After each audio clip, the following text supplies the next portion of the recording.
Hey guys, what's up? So I've been watching this series on Netflix called Masters of the Universe Revelation. And Masters of the Universe Revelation is a He-Man cartoon animated feature redoing of the original story from the 80s. And honestly, I was never into the original all the He-Man cartoons that were out back then because I always thought it was sort of like a cheap um, kind of like copy of Conan the Barbarian. And I figured, I looked at the character and I was like, that's basically Conan the Barbarian, you know? But it's different. It's like he's a master of the universe. It's science fiction. It's not fantasy, but it is a combination of fantasy and science fiction. And even Master of the Universe Revelation has a combination of fantasy and science fiction. But basically the cartoon was basically all fantasy. However, I think the idea is really, really cool.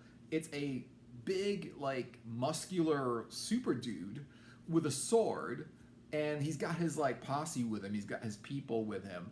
You know, Man at Arms and She-Ra. I think She-Ra, or could be, yeah, or unless that was a different cartoon, whatever. But he's got, like, this female sorceress with him.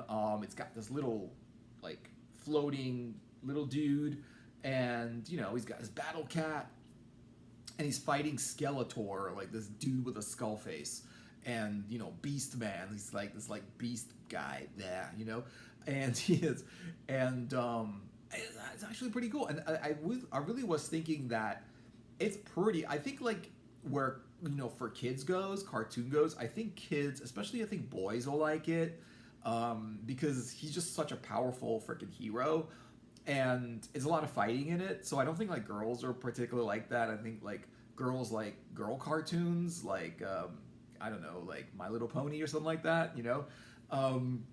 But this was, and I never liked the original series because like it didn't feel well made. I just think that's the thing about the old cartoons where they weren't well made and they were for kids. I feel like they were for kids that were younger than me at the time. And this one is really cool because I think it's for the kids that grew up with He-Man and now they want to see another He-Man series, a retake on it, an original story, original He-Man story, with modern day kind of like content. They would change, they would keep everything the same. It would be the same planet, the same concept, the same backstory, the same characters, and the same personalities and the same relationships the characters have with each other, but they would but the story is different. It's new. There's a new take on it, and I thought that was a good idea. It really did remind me a little bit of Heavy Metal the movie, Heavy Metal the motion picture from the 80s, where like it was like sort of like an animated adult movie. And it's not like, it's just because the only reason it was an adult movie is because Heavy Metal magazine has historically been like an adult magazine, and they always call themselves an adult magazine, but it was animation and it was like adult comics and adult animation. But I feel like what this series is for is, maybe it's for kids that, I think kids can watch it. I really do think like your kids can watch it. I don't think that it's not that violent, and the violence in it is cartoon violence, and it's mostly like someone shooting a magic beam at somebody and that person getting thrown back. It's not really graphic violence, but there is violence. There's a lot of fighting in it, so maybe it wasn't the most violent thing in the world, but it was very warlike. But what do you expect? The guy's name is He-Man. He's protecting the universe from Skeletor, the skeleton-looking guy with this like staff with like a goat's head on it or something like that, ram's head on it. And I thought it was cool, and I liked it actually. It was only like 5 episodes. Was it 4 or 5? I think it was 5 episodes, and they weren't long. They were like 30, 40 minutes long. And I thought that it was kind of short. I remember like a year ago or something where Kevin Smith, who actually did this one, he wrote it, he was behind making this. I love the Kevin Smith movies, Mallrats, Clerks 2, all that stuff, Chasing Amy, all the like, except for like Yoga Hosers, which was like, what? Yoga Hosers was weird. I was really expecting a good movie, and he's not actually proud of it, but whatever. Most of his stuff is good. I like what he does. And Yoga Hosers had some nice scenes, so I'm gonna say good things about it.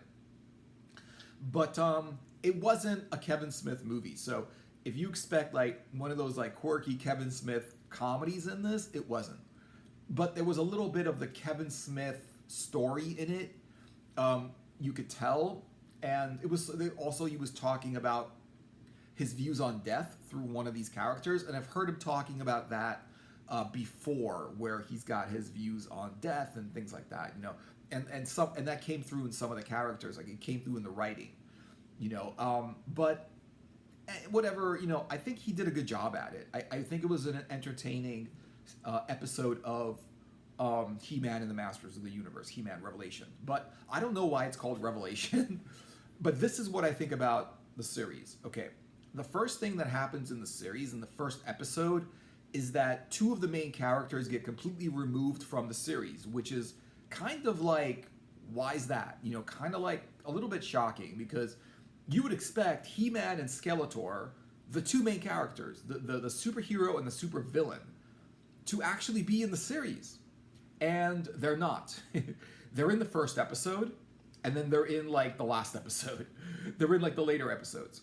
And I think that I would have rather preferred to see He-Man in the series. I would have rather like preferred that that He-Man was in all 5 episodes, and he's not. He's in the first episode, and he's not even He-Man in the first episode. He's like I think the guy's name is Adam, and he's not He-Man. He only turns into He-Man when he pulls the sword out of his back. Basically, he just like pulls it out of his back, like it's been behind his back the whole time. And I don't know if he pulls it out of nothing or how he pulls it out, but he pulls it out of his back, raises it up, says, "By the power of Grayskull," and this lightning shoots from the sword. And he becomes this like muscular freaking He-Man that I really think is a copy of Conan. I really think it is. I just think it is. It's called He-Man, and it's sort of like, you know, Conan should be called He-Man because that's who he is. Yeah, so whatever, but, you know, let it be an original character. I think the rest of the story is pretty original. Castle Grayskull. They go behind the history of Castle Grayskull. They meet the person that originally, I think, built Castle Grayskull, and he is in this other dimension. And they go basically crossing these other dimensions to look for the sword. Because the thing that happens in the first episode is that the Sword of Power, whatever that sword is called, if it has a name. I'm not really into like He-Man, but I like the series and I want to talk about it. Like that sword basically broke into two swords. And so there was a woman who's part of the whole, you know, He-Man team, and basically like He-Man was like hiding the secret that he was He-Man from her. She didn't know that he was He-Man. She just thought he was Adam the Prince in the castle. But she didn't know that, and she finds this out later. She gets pissed off, and she leaves. And then, like, in the later chapter, in the second episode, she becomes this, like, she becomes this mercenary. She's, like, a gun for hire. She does these odd jobs, you know, basically getting back these, like, magic items or whatever it is for money, for coin. And then, because she gets pissed off, but basically the story's about her.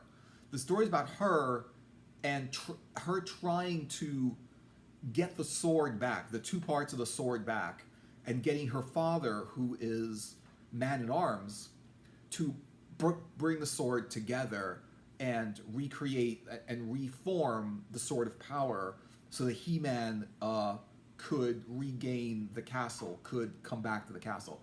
And in the first episode, Skeletor defeats He-Man and himself. Like, they both die in battle. And I was like, okay. And in, like, the second episode, and the third episode, and the fourth episode, they're still not in the series. And I'm like, okay. Now, I know it's not called He-Man and the Masters of the Universe. It's called Masters of the Universe. It is plural. And it is more than just He-Man. But the thing is, it's not having He-Man in it. It's like a Superman movie without Superman. Like, what the hell? Why, Kevin Smith, did you do it that way? So, okay. That's the thing about it. I liked it anyway. Like, I'm not saying, like, it was bad because of that, but I'm saying that, like, I really wanted to see more He-Man. and I want to see more combat between. I want to see more Skeletor, because He-Man and Skeletor are the two coolest characters.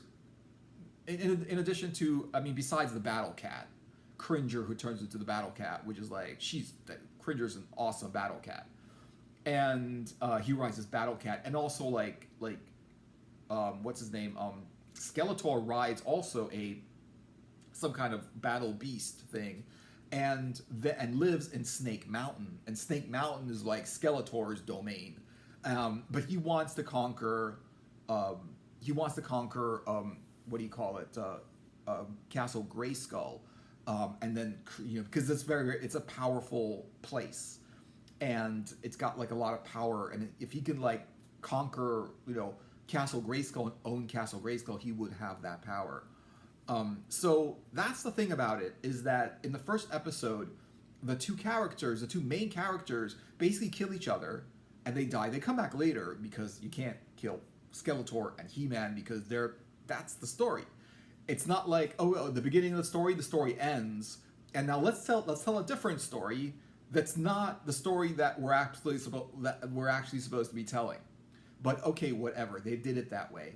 Now I know there's going to be a season 2, and season 2, my recommendation for Kevin Smith, if you're watching, put He-Man back in and make it about He-Man this time. You can make it about the other characters. She's a cool character, the main character, Man-at-Arms' daughter, who becomes Man-at-Arms, and they don't say anything that she's not Man-at-Arms. She's like Woman-at-Arms, but they call her Man-at-Arms. Whatever, that's fine, But bring back Skeletor. I want to see more Skeletor. I want to see more He-Man. I want to see more Sword of Power. I want to see more Snake Mountain. I want to see more like Castle Grayskull. Because what's good about this series is all of the stuff in it. They came out with some great ideas. Castle Grayskull, and like the front of it, like when you walk in, looks like the mouth of this gigantic skull.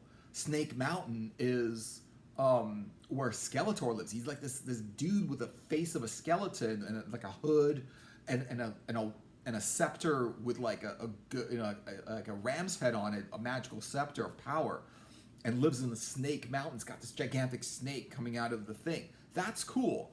The whole idea that the Masters of the Universe are actually Masters of the Universe. That Castle Grayskull is the place, the home of the Masters of the Universe. They're super powerful beings, and Skeletor knows this and wants the power for himself, right? And so that's the story, and why they changed it, I don't know, but, whatever. But what I did like about it, and also they changed something else. They made it science fiction, which I thought was okay. I actually thought that was cool. Because when they asked Man-at-Arms to reforge the sword, like bring the sword back together again, which only he can do, he sent his robot, which was called Roboto, which reminds me of is that the Styx song, Mr. Roboto? Mr. Roboto, dono arigato, right? And, call him Roboto, but he's a copy of, he's like the mechanical Man-at-Arms, because Man-at-Arms created him. Because Man-at-Arms is a technical genius and he knows how to make a robot. And he created him, and he actually goes into the land of the dead. First they go into hell, and they have to battle the forces of hell to get through that. And then they go into heaven, where they find all of the heroes who have died. And they find them in heaven, and they find Adam, who is He-Man, in heaven, basically because he died fighting Skeletor in the first episode. But then they found like the doorway out of heaven, and for some reason, like he was able to come back, probably because he didn't really completely die, unless he did and he was able to come back, or maybe that's just his power, or maybe like because he's He-Man, he can't just die and go to heaven, he has to come back, or whatever it is. But whatever the rules of how to get out of heaven and go back to, what is it? I forgot what it's called, their world, but it's their world basically, and Castle Grayskull, go back to that kind of life.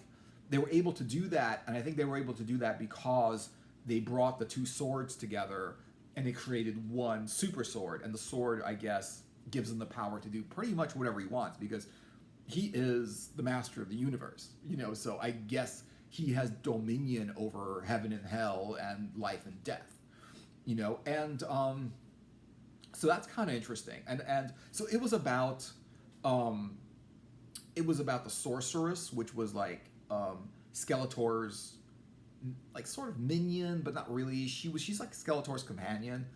She's also evil. I think. Oh, Evil Lynn is her name, not Sorcerer. Evil Lynn, and she's also evil. But in the story, she joins up with the good guys to be good, because she also wants to, to put everything back in place. She wants Skeletor back. Because Skeletor died with He-Man, and if they bring He-Man back, they want to bring Skeletor back, and she wants to bring him back. And so she joins them and uses her magic, and she's super powerful also, and uses her magic to fight, to help them fight the forces that are preventing them from bringing all this stuff back. I did like the fact that I did like how they did the animation. They did the animation for adults, I think, and it was well done animation. It wasn't shabby. I've seen shabby animation. I think this was actually pretty nicely done. I thought what it reminded me of. It reminded me of Heavy Metal the motion picture. And if you haven't seen Heavy Metal the motion picture, you have to see it. You just have to see it. If you like animated adult, features, you got to see it. Especially if you like this one, you're gonna like Heavy Metal the motion picture. It's Heavy Metal Magazine the movie basically, and it's got like 5 different episodes and like almost 2 hours of content. In different stories, and it's got Tarna, which is like she's a badass like swords woman who protects the realm, or whatever it is, And so I like the story. I like that it was that it was a fresh new story. I like that they went into different worlds, and the different worlds had different rules. There was a lot of cool fighting in it. There was a lot of action in it. There was some science fiction, because like they went into this world, and even though Skeletor was gone, the other people that were Skeletor's kind of companions were basically ruling the world that Skeletor once ruled. And so one of his companions decided that magic should be banished from the realm, and technology should be the new force. And so like he basically started making these robots and this drink where you drink it and you turn in it's got like nanobots in it or something, and it's got like it turns people mechanical, and it like this dude drank from that cup of technology and became this like weird like snake, like cyber snake kind of like character, where like his eye was coming out like in a mechanical, with a mechanical snake with his eye coming out, like his hand, these like tentacles, these like metal like sort of like ropes or something came out of his hands, and he was able to grab the good guys and the heroes. And it was all technical. It turned him into like a cyborg robot, basically. Like he was partly flesh but partly machine, and so it turned him into that. And they were doing all that kind of thing, and that was kind of original. The originality was good. The series was good. I thought it was a little bit too short. I liked that he actually like released it pretty fast. I remember like last year they were talking about this on Fat Man on or whatever that series is, that he's got this like live video that he does, and he talks about like some of the stuff that he's doing, some movies that he likes, and he talks about movies that he's doing. I think this is his first Kevin Smith's first animated feature, and there were like a lot of other people that were involved in it, but I like how they put it out. Like it wasn't like this thing that they're doing for years and years and years. No, they did it. They made it like not too long. They made it short, but if they would have made it longer, it would have taken another freaking year or a few months to actually send it out. So I like how they just put it out. They had 5 episodes, they put it out, And so hopefully like season 2 is going to come out. I'm really looking forward to that. And I like how the stories are original. He didn't, as far as I know, because I'm not really familiar with the old stories, but as far as I know, he didn't take the actual plot and the story that's specific to this from the old cartoon, and he actually made a new story out of it. And that's really what I like, and that's really what I like about Kevin Smith, is he doesn't really copy anyone else's story. Like his very, very original story. And his movies are original, and I think they're true to him. And I just think like he's doing it the right way. Like keep doing it that way, because we've all seen copies and copies and copies of movies, and nobody wants those, right? You want an original thing. Whether it's a hit or miss is secondary to whether this is a real good idea, a real good movie. And yeah, these great ideas aren't like You know, sometimes some people have tons of them, but once you already like gave out your good ideas, now you have to like find more good ideas and whatever it is. And so I really like that. So check it out. Check it out. It's on Netflix right now. And I think it's a Netflix only feature or anything like that because it's got the big Netflix original series marker thing in the beginning. So I think only Netflix has it. But I do recommend checking it out. I do recommend watching it. It's not that long, so it's not going to take you like, you know, tons of time to binge it. But I do think it's good, especially if you like animated features, adult animated features, or cartoons, or you liked cartoons at some point, or like you kind of watched this as a kid, or you know nothing about it because you don't need to know anything about this series or these characters to watch this. It's completely a brand new story. So they tell you what the different characters are, and you see what powers they have and all that. Completely new story, so you don't actually have to know anything about this series. And for the longest time, like if you watch a He-Man cartoon, you have to kind of know about He-Man and like what it is and like, you know, like some story, some backstory to actually understand what the hell's going on. But you don't have to know this in this one. So so thanks for watching, guys. I hope you enjoyed the video. Like and subscribe. Check out my other videos. Let me know what you guys are thinking in the comments, and I'll see you guys in another video. Take care.